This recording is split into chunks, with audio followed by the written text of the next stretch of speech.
What is up, nerds? It's me, your buddy pal Hey Archer, and Anthony and I have a show to talk to you about. Safe to say we're fans, because actually on my desk, I have a figure. X-Men 97 finally dropped. We got episodes 1 and 2. We have some thoughts. You probably have some thoughts. Let's talk about it. Intro.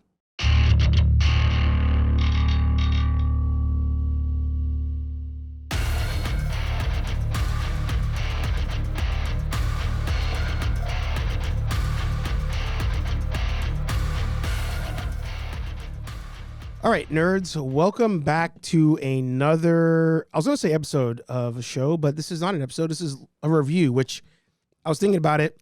We don't really do a lot of like two-person reviews on the channel. So, Anthony, good to see you for this episode of review. Good to see you too. I'm all right. Happy to be here. Yeah. Excited, actually, because I turned on Disney Plus and there was something I wanted to watch for a change. Yeah. I forgot the show was coming out this week. I've seen like, you know, the clips online dropping and all that stuff, but I completely forgot it was this week. So yeah, I had no clue. Before we talk about it, did you see their Instagram? I'll send you like the X-Men 97 Instagram. They made it look like the VHS that you would record the Saturday morning cartoons on. And like it's a huge grid, the entire page going through the I guess there was only 5 seasons of the show originally. Mm-hmm.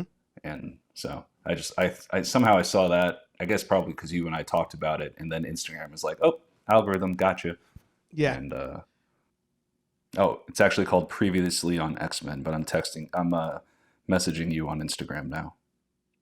Yeah, previously _ X-Men, no hyphen. Gotcha. So this is, yeah, because with no underscores, the original writers of the show, that's their Instagram. So I was like, oh, they did this? But no, this is something different. So this is a spoiler discussion, and I think you should watch the 2 episodes first before you watch this review. There's a couple things that, while not major spoilers or pleasant surprises, or maybe not, so watch the 2 episodes and then come back, join us for the review. So I don't know about you, Anthony, but before I hit play, I immediately was thinking, what are they going to do with this intro? One of the most iconic intros in all of television. And we got a redo of the intro with a couple changes. What were your thoughts as it started and then as it went on? At first I was like, oh, wow, okay. They added Bishop and Morph, I think, into the intro. Mm-hmm. And stuff like that. I was like, okay, that's cool, but I feel like they copied the music, and it's kind of like, you know, like there's memes, you know, like, oh, hey, yeah, you can copy my homework, but just don't make it like too exact. Meanwhile, and it's like, you know, like Tombstone the movie, and then Doc Holliday the movie. I wish it's Disney, they own everything. Just use the same damn intro. I was looking forward to like, and it's like I feel like this one was kind of not as loud, you know, it's like more subdued, and I'm like, no, like, you know, the guitar is like loud and everything else, and they didn't even, I'm really annoyed about this, they didn't even I can't mimic the sound, but do you remember at the end when the X-Men logo slams down and then like the wah or whatever, they did the slam, they had the electricity or whatever crackle over it, but they didn't have the noise, or if they did, I didn't notice it, and it definitely wasn't the original. I'm like, why? That intro was perfect. Just use it. You own it. Yeah. So whereas that probably sounds like we're off to a bad start. I still, okay, yeah, it's new. You got to update it. Let somebody have their own take on it. But I just wish, and also if they should have just started with the Cyclops, given the whole previously on X-Men thing. And a little recap. I was a little shocked that they didn't sum up anything, which granted, my memory being what it is, I remember the X-Men more or less perfectly, but I don't remember stuff from 10 minutes ago, so I didn't need it, but still, they should have done it. Yeah. I agree mostly. I appreciate the effort. Like, I appreciate that they did try that. They changed the animation style to match the current show. But they also didn't change the animation style of the intro in the last season of X-Men when that animation style did change. They left it the original intro. So I feel they could have done it here. And yeah, the music was almost more like electronic than it was like rock and metal. Yeah. So it didn't hit. It didn't hit as well, but I appreciate them trying. I give them a B for the amount of work they put into that, because they matched emotions, they matched a lot of the clips. Morph and Bishop being there, it threw me off, but I was like, whatever. So I was okay with it for the most part, but I have the same complaints. Yeah.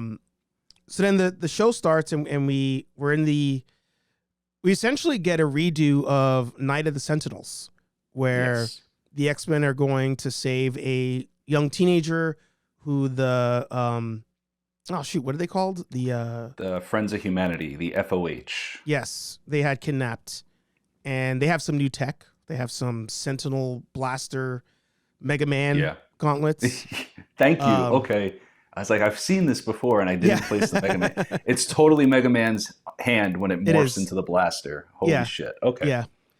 So we get our first battle. Bishop and Storm enter in, and then everybody else not everybody else. Cyclops shows up. What were your thoughts on the initial battle and rescue mission there?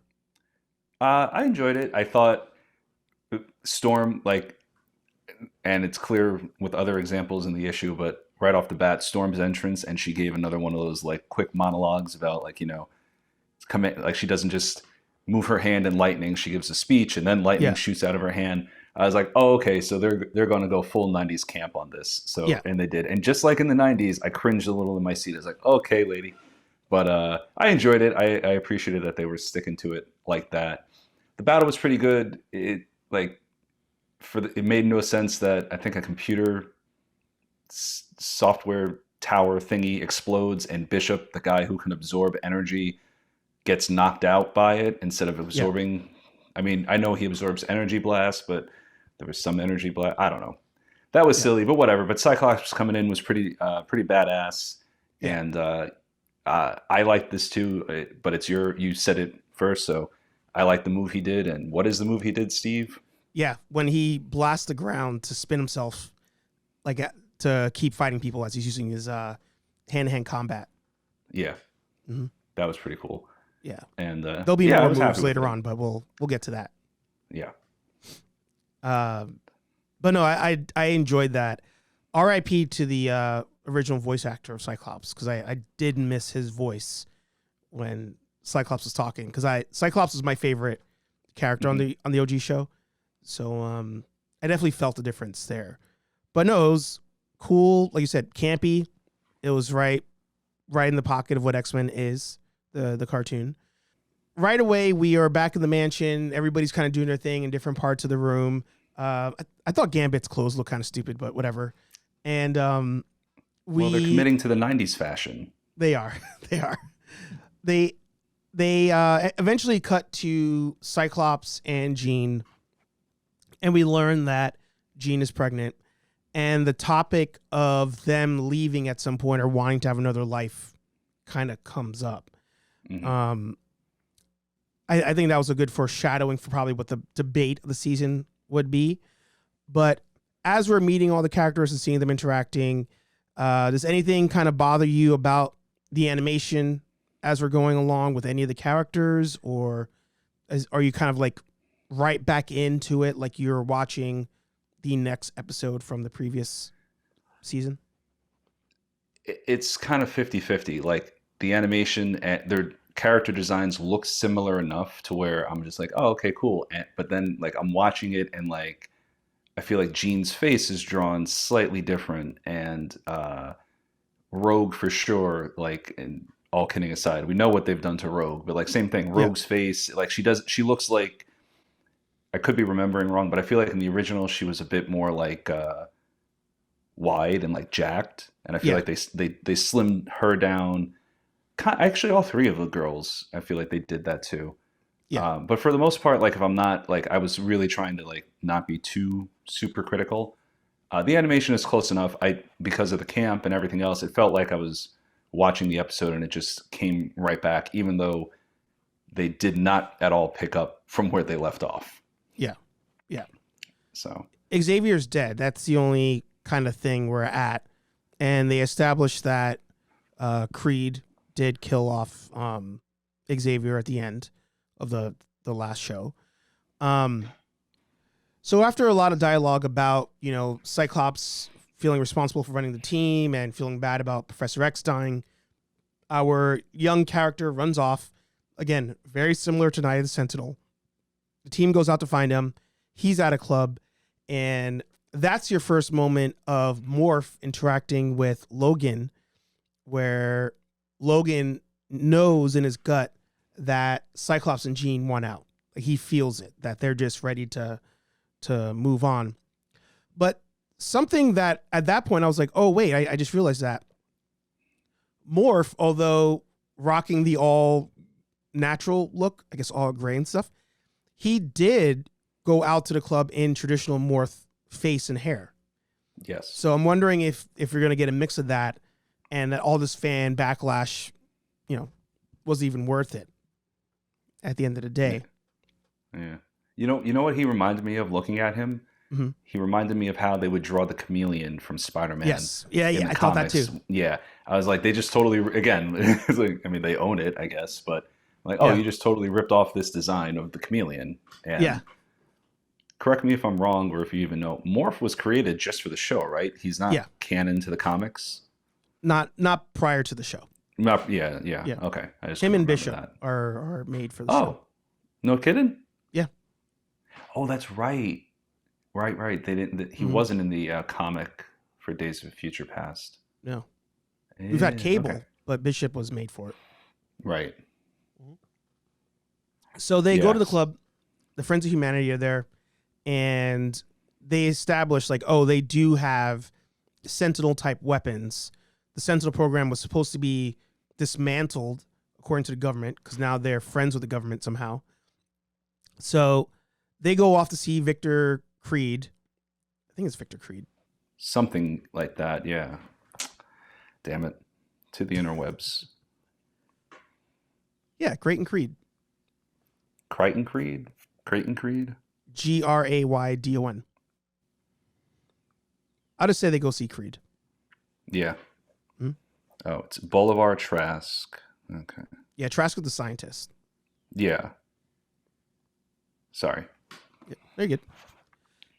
So when they're in the club, the X-Men do see the Friends of Humanity there and get their hands on one of the Mega Man blasters, of which case they're like, all right, they have Sentinel weapons according to the government, because now the government works with the X-Men, or they're in communications. They're like, we dismantled the Sentinel program. There are no more master molds. There are no more Sentinels out there. But because of the weaponry, they're like, all right, we're going to go talk to Creed, who's in jail, and figure out if there is another program out there. Yeah, so after the nightclub scene, which doesn't have a fight that we're expecting, the X-Men go and talk to Trask in prison, and that leads to them going to the Sahara. They, they're on a hunt for Master Mold and any other Sentinels that might be out there. And again, props to the creators. They really do stick to the X-Men camp, because Gyrick was in prison. Creed was in prison. Creed was in prison. So Gyrick, the scientist, is there. He gives an over-the-top speech before he activates some Sentinels. Mm-hmm. And then we have our first proper 99% of the lineup, because Jean doesn't go into the field in her condition. Right. Battle Royale. And that was really cool. Like that, I was like, okay, this is good. This is the comic. This is the cartoon I watched every Saturday for years as a kid. That whole fight took me back. And actually, I apologize. I skipped something important, because they did another cool thing for Cyclops. Mm-hmm. Do you want to elaborate, or should I? I'll take this one, because it's, like I said, favorite character. And then I'll go back to something that actually we also missed in the prison scene.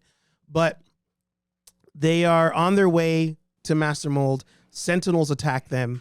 destroying the Blackbird. And as they're all in free fall, of course, we're all waiting for all the flying heroes to save the characters. Cyclops is like, I'll see you guys on the ground, and just like straight up Captain America style nosedives to the desert, and then uses his optic blast at like full power to like shoot the ground, slow himself down, and do a superhero landing. Dope. I thought that was pretty cool. That was really cool. I don't know what, because I'm a Batman geek, I did kind of liken that scene to the episode of Justice League where Batman has to call for help. I was thinking the same thing. I was like, oh, somebody wrote this as a fuck you to that scene. Yeah. Because they're like, oh yeah, Batman, you magically, your cape doesn't glide suddenly. Okay, cool. We got you. And Superman scoops him up. But Cyclops, that was a badass move. Yeah. I think he was like Batman to Justice League. I don't fly. Yeah. And then I know we have to go back, but as soon as he lands, like another, oh my God, so cringy moment, he hits his communicator, which I think they changed the sound for that too. And it's like, come on, just get the sound files. You have to have them someplace. But they hits the communicator, to me, my X-Men. And it's just like, oh God, please no, stop. Yeah. It burns. It's so cringy. Yeah. But yeah, going back real quick, when they are at the prison, they, they can't get, they're trying to bribe him with like 10 years off his sentence and stuff like that. He's not going for it. And then like kind of like they play it off as if it's nothing, but like in a pretty aggressive move, Jean Grey like has Cerebro on her head back at the mansion, and she straight up goes into his head and pulls out the information that they want. Yeah. Which I was just like, oh well, cool. But also they're not acknowledging that they totally mind raped this guy. Yeah. Well, and Cyclops does say that. He's like, I have no problem doing things that Xavier wouldn't do. And this is one of those things. But then she gets psychically attacked or something. At that moment, we're not really sure. She has a moment. Yeah, she has a moment. Like, it ends with Master Mold, like a vision of Master Mold taunting her, but you get like the impression that there's some other, I guess, psychically powered big bad lurking in there. So setting, I mean, hey, they do a good job at setting stuff up for the rest of the season. I can definitely say that they do that. So after the fight, the UN, and like you said, they're friends with the UN because having my leader assassinated makes us all the best buddies.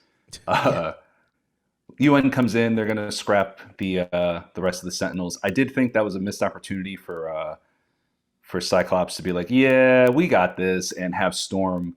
I'll go back to Storm. I thought that was a missed opportunity to have Storm like just be a complete badass and like smite everything because he's like, they even said, she's like, yeah, we'll take care of this, and he's like, yeah, or am I imagining, does Cyclops say yeah like he did last time or something like that? Something like that is said. So, and they give Storm in the battle, like she has a badass moment. Like she's actually, I forgot that she wasn't in the battle until Cyclops is like, all right, Storm, do it, or whatever he says. And she just like comes in all, weather goddess that she is, and just completely ends the fight. 1, 2, 3. And don't forget, the Sentinels were like Omega level detected. Yes, exactly. That was cool. They gave her props on that one. Yeah. And then that pretty much everything's hunky dory. I did, again, real quick, I do like how they, it felt very 90s watching the show. And they say, if I'm remembering right, they say Xavier died in 96. So this show takes place a year after he died because it's X-Men 97. And anyway, anything else before the end of the first episode? So one of the things I loved is the teamwork between them. We had the scene from the trailer where Wolverine is riding on the back of Gambit. Gambit blasts him off, and then he yells something to Morph. Morph turns into Blob, of which case he bounces off of Blob and takes out Master Mold. That was dope. I think that teamwork show, like, despite Professor X not being there, they're still tight, still a family. Cyclops is still running them like point. Like, we've got code words for things and all of that. There's a plan for everything. So I really much appreciated that. Yeah. And actually, I really liked during the battle, in the bar too, but also in the battle, I liked how Morph used his powers, and Yes. it was cool to see him fight. Like he saved Wolverine by turning into Archangel, and then during the battle, like you just said, Blob, and I think at one point he was fighting a Psylocke, wasn't he? That's later on. I think that's episode 2. Oh, whoops! Ooh, I'm sorry. You're good. Sorry. And it's all spoilers anyway. But yeah, so then after that, we get back to the mansion, and they're gonna have a friendly game of pickup basketball just to smooth everything over. And for anybody listening to this who wasn't actually there, that is exactly how people dressed in the 90s when they went out on a Saturday to play basketball. Yep. I personally didn't play, but I saw it happen. Yep. And then I had been asking myself, where the hell is this guy based on the ending of the original series? And we finally get our answer to the question, where the hell is Magneto? Well, he quote unquote broke into the mansion. Mm-hmm. He's just chilling in chilling in Xavier's old study, and he reveals to the X-Men that Charles left everything to him, the mansion, the money, everything. And then he repeats the cringe line, everything is mine, my X-Men, or something along those lines. But he says my X-Men again and again. I was just like, oh God, it burns. Please stop saying that over and over. What did you think of that? I was able to get past some of the bad animation as time went on. And then when I saw that scene and I saw Magneto, I was like, I don't like this animation. Like it just, I don't know. I feel like it almost like glitches, or like the movement isn't smooth. But him showing up at that point, I was like, all right, there's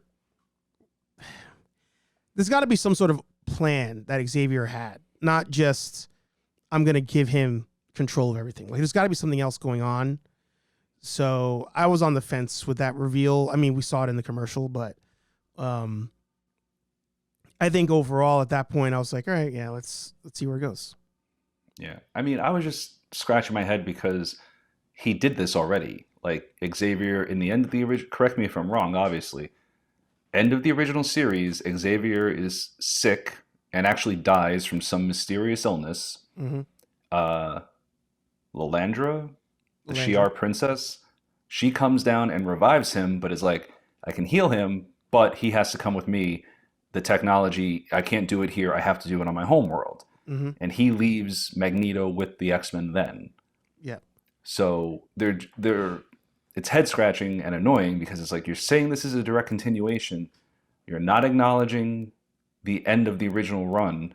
And now you're doing more or less a Star Wars where you're like, granted, it's not 30 years, but you're giving us in a unspecified time frame, something happened that negated everything that happened at the end of the other series. Mm-hmm. Why?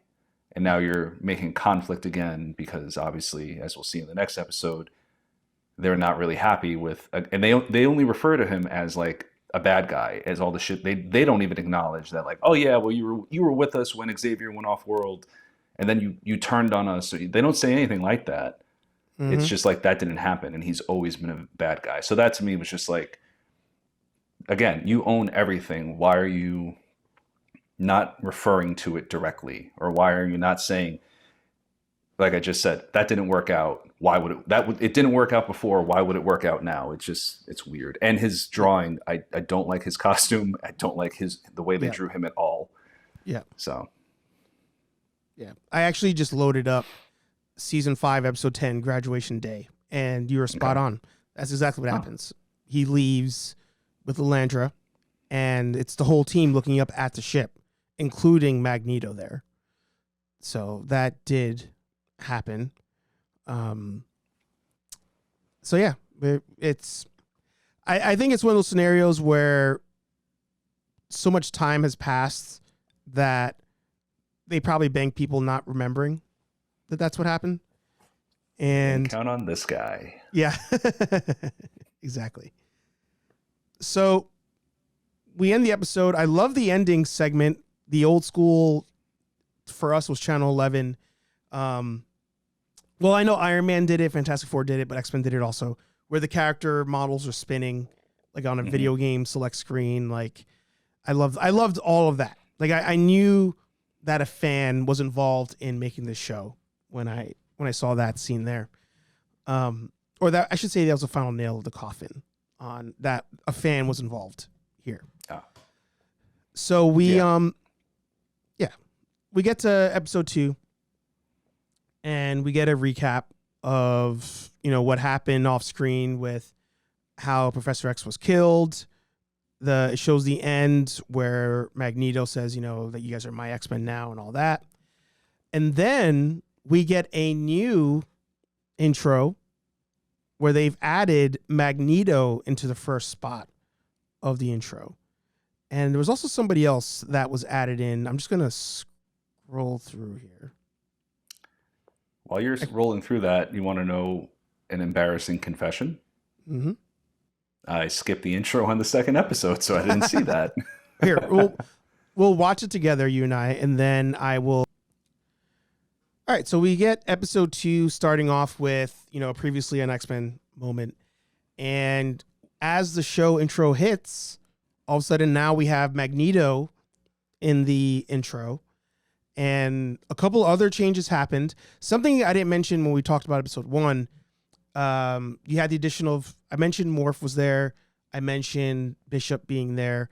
But Morph has a sinister vision in his segment for some reason. So Mr. Sinister probably still playing with his mind somehow. But then we also get 2 new clips in this intro. We have old school Bishop doing the time travel spinning with the long hair. It also looked like OG animation. I had to rewind it to see it's the new animation, but it looks very much in style of the OG show. Oh, and then I thought it was the OG. No, it looks really close. It looks really close. Very. And then we also get Magneto with the what is that? Asteroid Brother. Oh, Asteroid M. He's with Asteroid M in the OG suit, also looking like the OG animation. And then the intro plays out the same. So what about the Phoenix? Did I miss that? Oh, in the first Dark episode? Phoenix. Yeah, I forgot about that. Phoenix. They showed Dark Phoenix. Wait a minute. So that might be coming back as a thing. But when that intro was done, I was almost thinking, is this some sort of alternate reality? Or alternate timeline? Because thinking about what we just talked about with how the previous show ended, and then we see the clips added here that look almost like a different animation style. I'm wondering if this is some sort of different timeline that Bishop is in, or Bishop is going to be time traveling to, or something along those lines. Like there may be more to why the show looks like it does and has a storyline than we think. Yeah, that's definitely a possibility. And granted, it's too late because they produced all the episodes, I'm sure. But please, dear God, don't let them do a multiverse of X-Men. No. Yeah. The X-Men comics I never read, but Sal has. And he's told me time and time again how it's just a mess of alternate realities and alternate futures and variants and blah, blah, blah. Yeah. I don't want that for this comic series. I can handle it, or comic series. I don't want that from this cartoon series. I can handle Bishop time traveling to and from the future in a A to B thing, not an A to AB or A to ABC timeline. Just keep it linear. No branches. No branches. Yeah. I will call the fucking TVA. Yeah. Don't need Loki live action version to show up in this one. That's for sure. But the show begins and we have something happening at a carnival, like it's an accident. Magneto shows up, saves the day, and then we cut to the what is Morlocks. their name? The Morlocks are being attacked by the Friends of Humanity. Of which case Magneto shows up to save them as well, to give you the impression that Magneto has turncoat. He's good.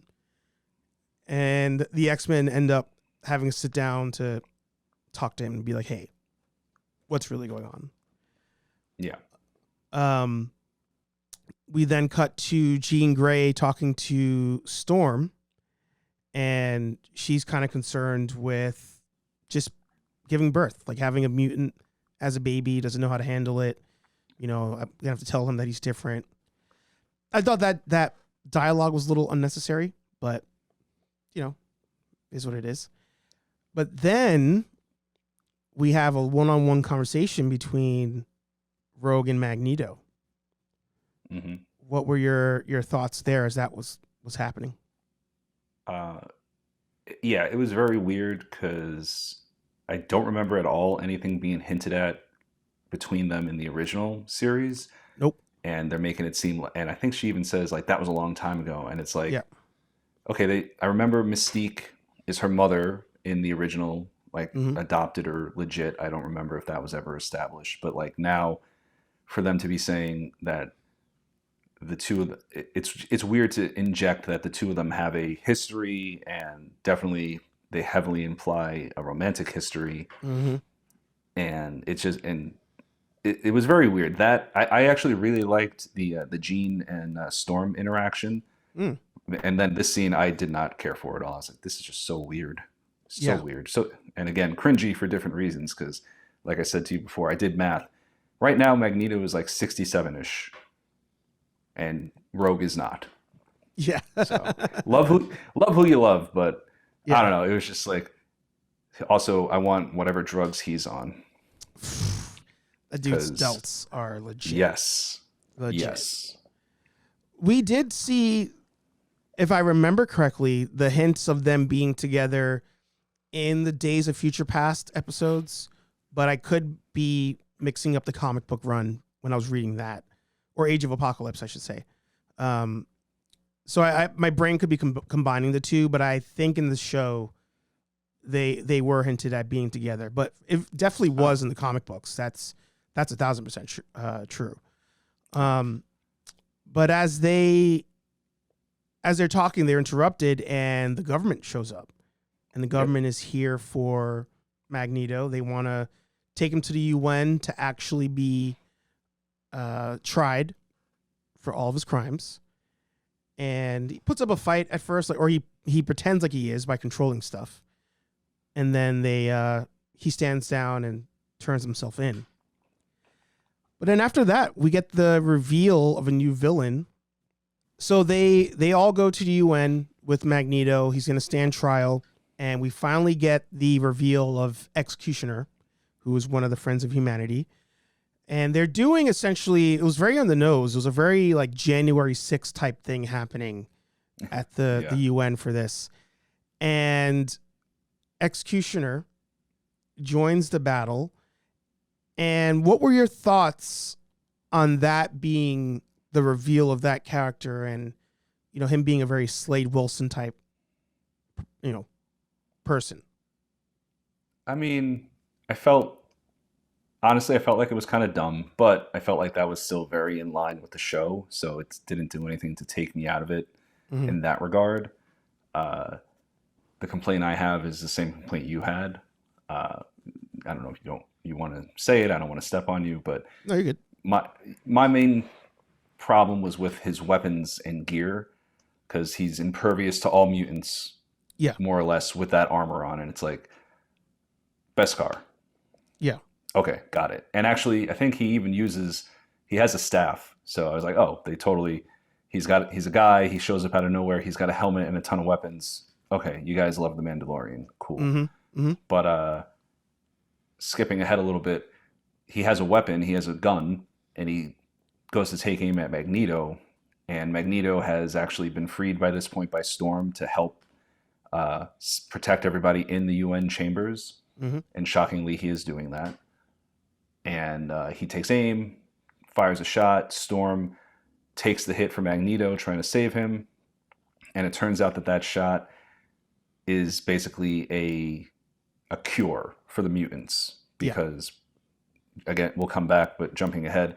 End of the episode, right away, she's just like, she reaches up, she can't do anything. She says how she can't feel anything. She doesn't have her powers. And Beast confirms that the shot was that the collars that they see use radiation to numb or suppress the gene, Mm-hmm. and the shot was a concentrated radiation blast, and it looks like the changes are permanent. So it's a weaponized cure, same sort of thing that we saw in X3. But yeah, same as you. I mean, sorry to spoil your line, but I didn't like it. I know you didn't like it. It's just like, you know, you've that's it. The X-Men are done. Everybody just get some snipers, snipe them, and Wolverine will be dead from the adamantium poisoning, but everybody else will be a human. Yeah. I mean, you pull the Mandalorian, and I'm glad that you mentioned the Mandalorian, because you made a villain that's potentially OP, although he does get defeated at the end. But now we know that weapon set and that technology is out there.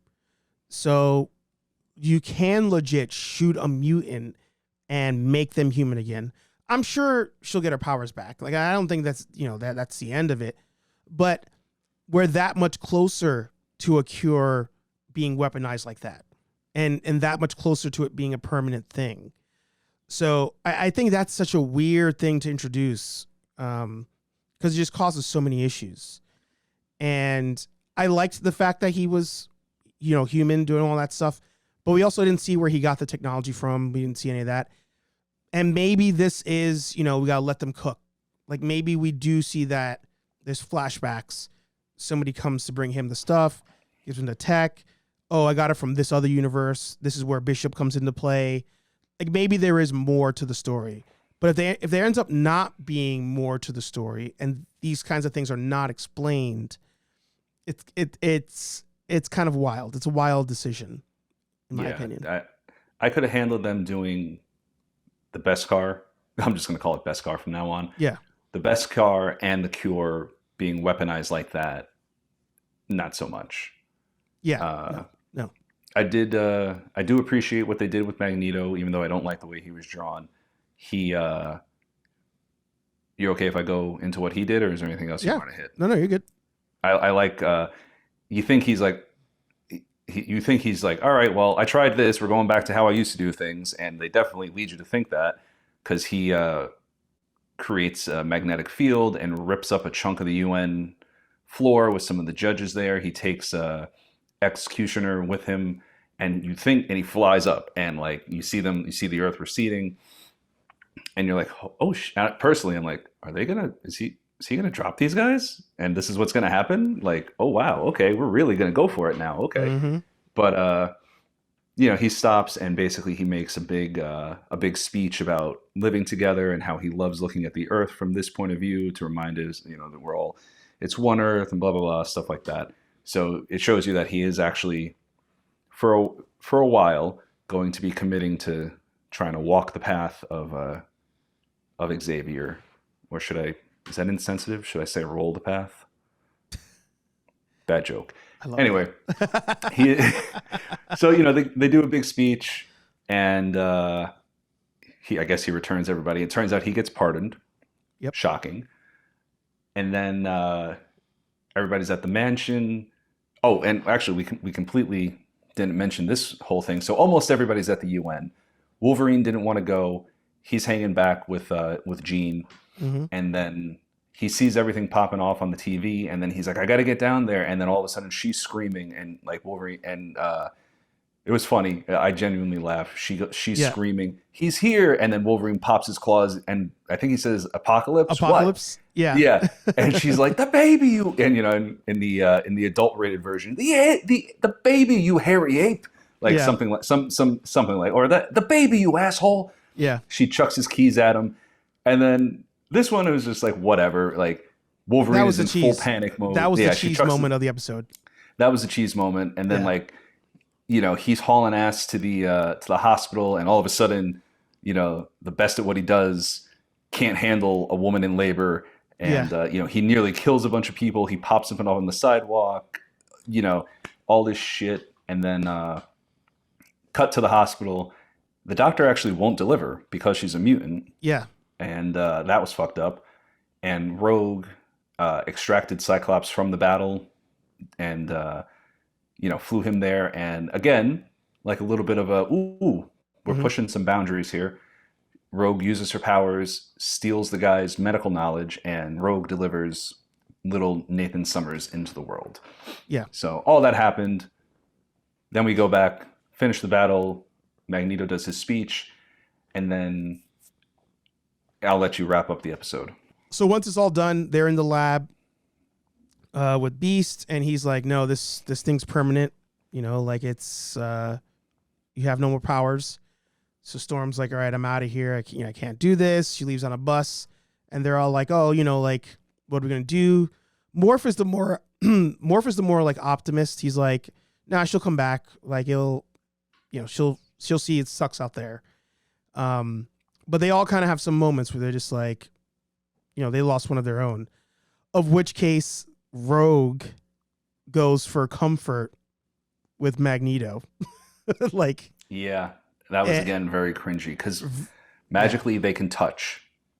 Yeah, it looks like he magnetizes like over his skin because there's like a electric moment before they touch over his skin.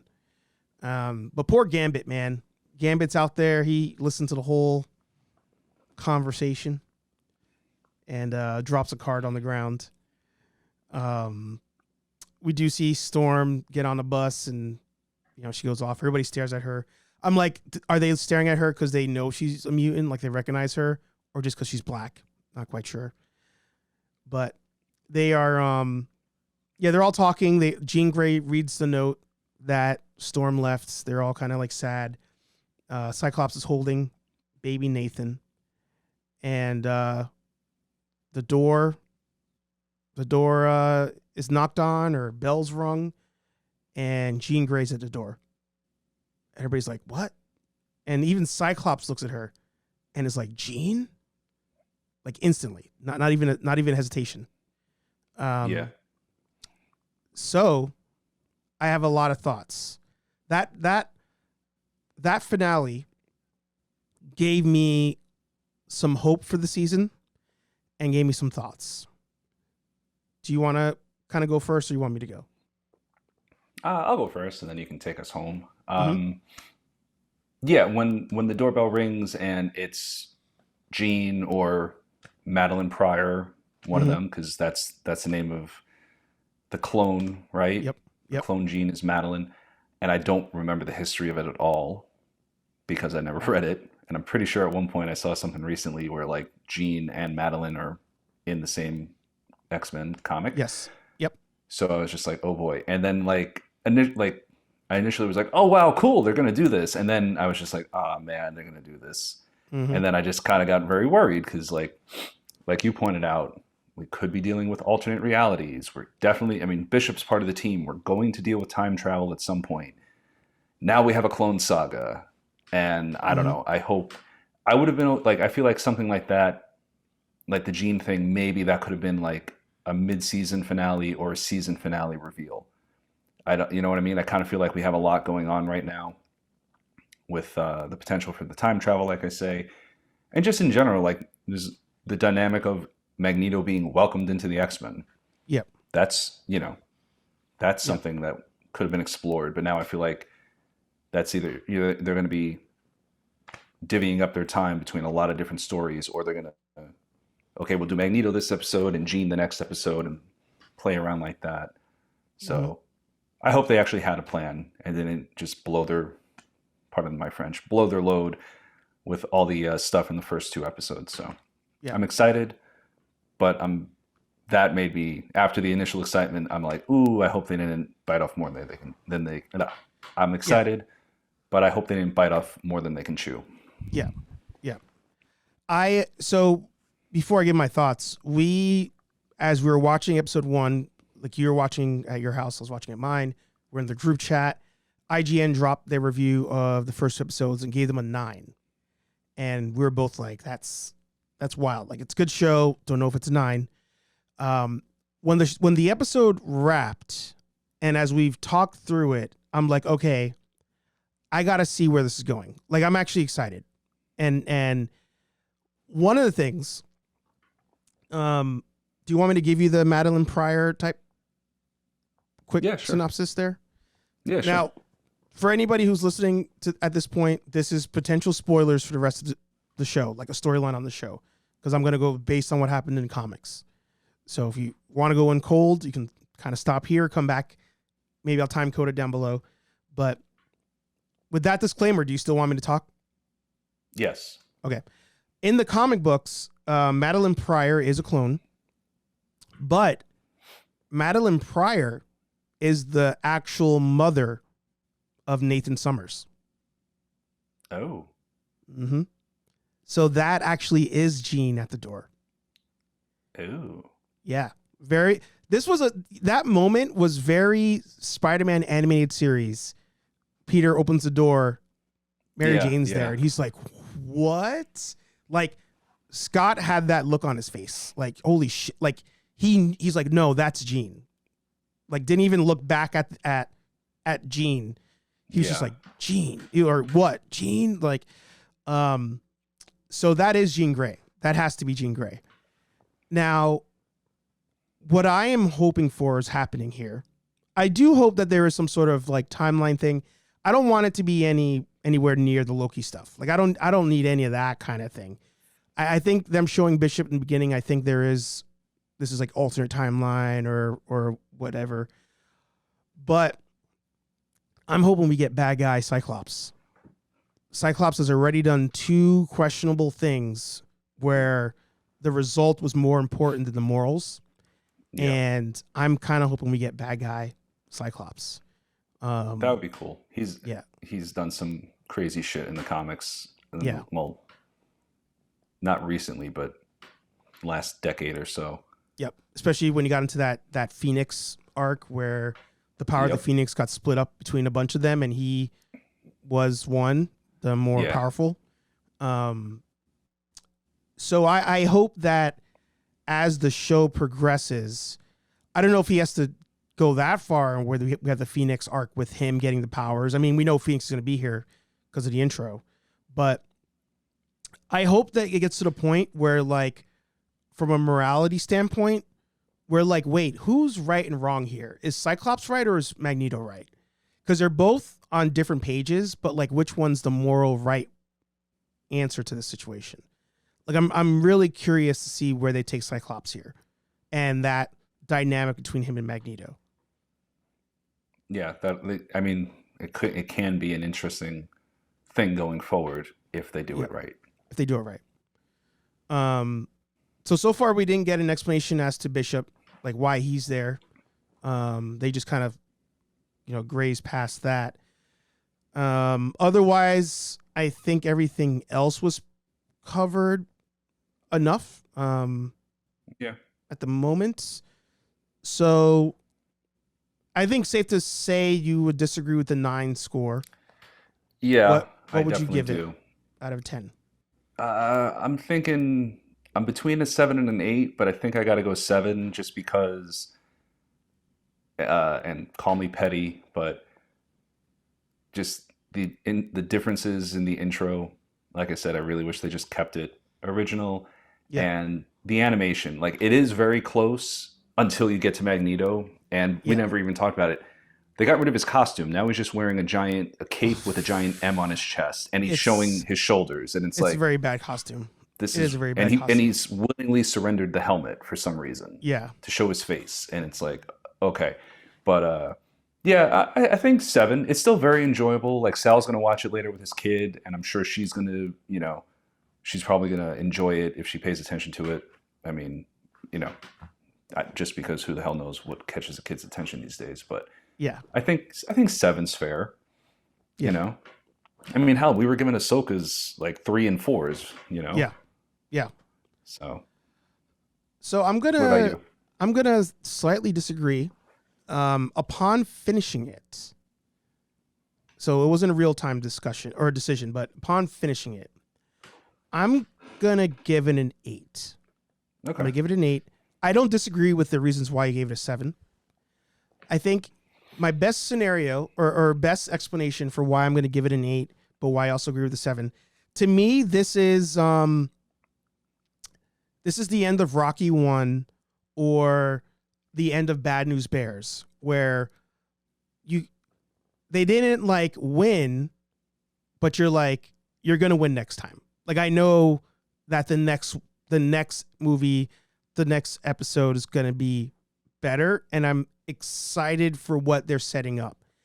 Now, they lost points with me on the whole Beskar thing, the whole mutant gene weapon. That whole thing, I think, is a mistake.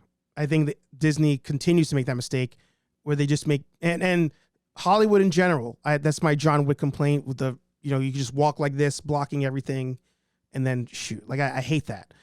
So they lost a lot of points with that, but I think ultimately I'm excited for where this goes. I'm hoping at this point it is some sort of alternate timeline type thing, and we do see animation styles of the original show. But if it turns out that all of this that's happened in the first episodes doesn't really set much up, my final score of the season will be low. This has to set up something. Yeah. Yeah. No, I agree. Yeah. Like we can't do another Phoenix Saga that's a copy of the original unless they're like, Bishop shows up and he's like, "Oh shit, I know this. Like you guys haven't done this yet," or something, like there needs to be a person that's a fish out of water in that show if they do a Phoenix Saga again, unless they do bring back Phoenix or, I don't know. Seeing Phoenix in the beginning of the episode, just like, I was like, wait, why is that being shown? Why is Asteroid M being shown with the old suit? Those brought up a lot of questions. Yeah.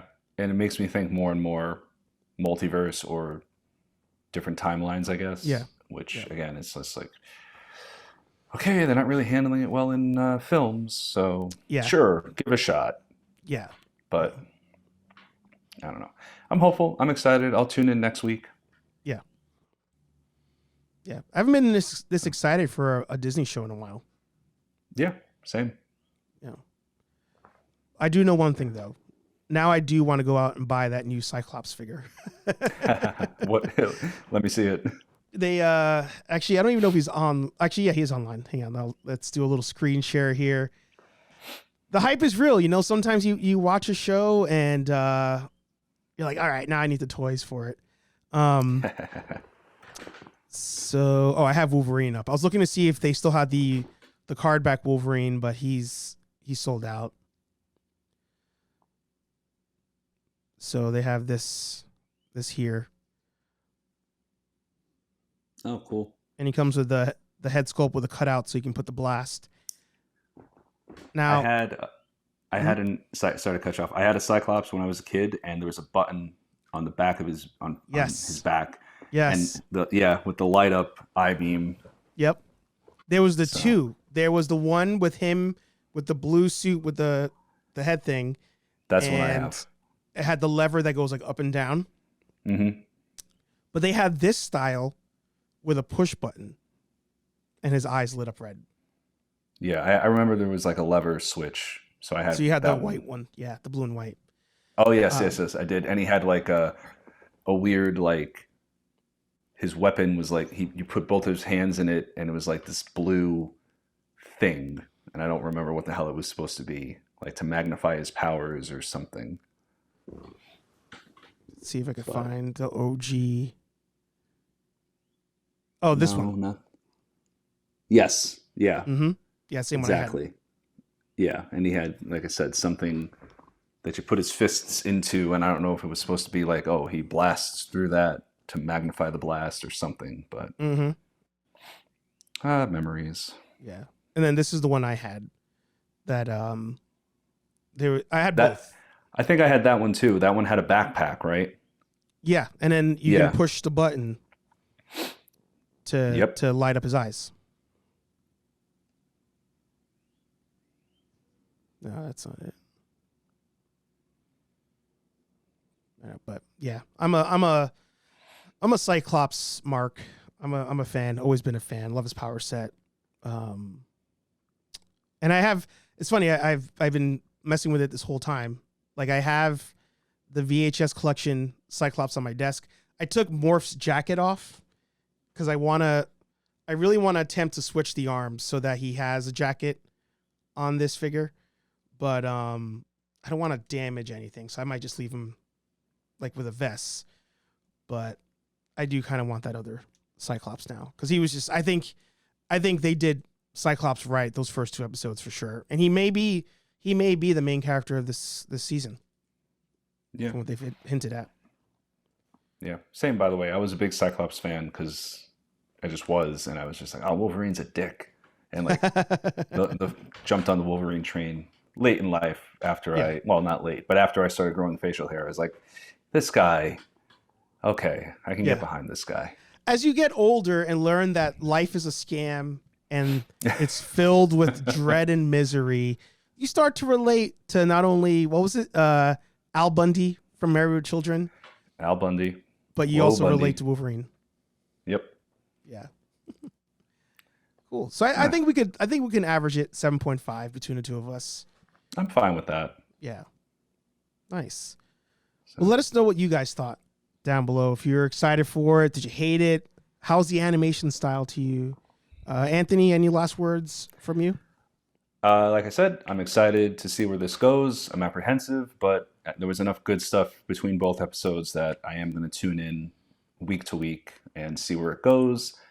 And as far as like things coming down the pipe, a lot of Ghostbuster stuff coming up. You and I are going to be back here really soon talking about Frozen Empire. Mm-hmm. I've seen it, and I am literally chewing my tongue raw to keep from just saying stuff. Yep.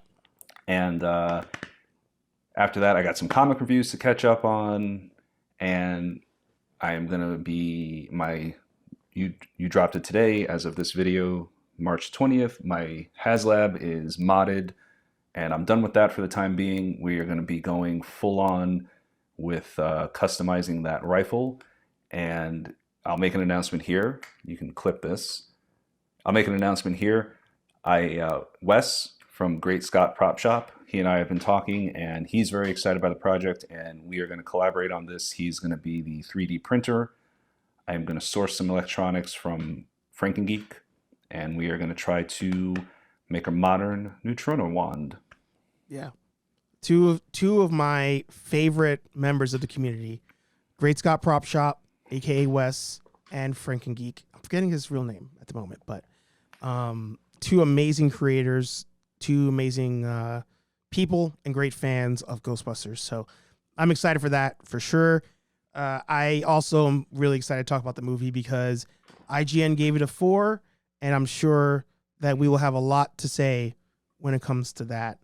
And I think what's going to be interesting too, this is what I wanted to happen with 2016, where you're the veteran Ghostbuster fan, I'm the rookie Ghostbusters fan, and I want to see how our takes either are similar or different with something brand new. So I think that's going to be a good conversation. I agree. I can't wait. Yeah. So again, thanks for watching. Thanks for listening. Hey Archer Live every Thursday, 8:15-ish p.m. here on Nerd Affiliated. But every Monday morning, 9 a.m.-ish, we have Nerdy Coffee. 2 different shows, 2 different vibes. Either way, you're stuck with this guy. YouTube.com/nerdaffiliated, nerdaffiliated.com. Join our memberships for 99 cents a month. Keep the lights on, keep the proton packs powered, and get yourself some cool merch. For Anthony, I'm Hey Archer. I'll talk to all you nerds, or I should say, we'll talk to all you nerds in the next video. Peace. We're out of here.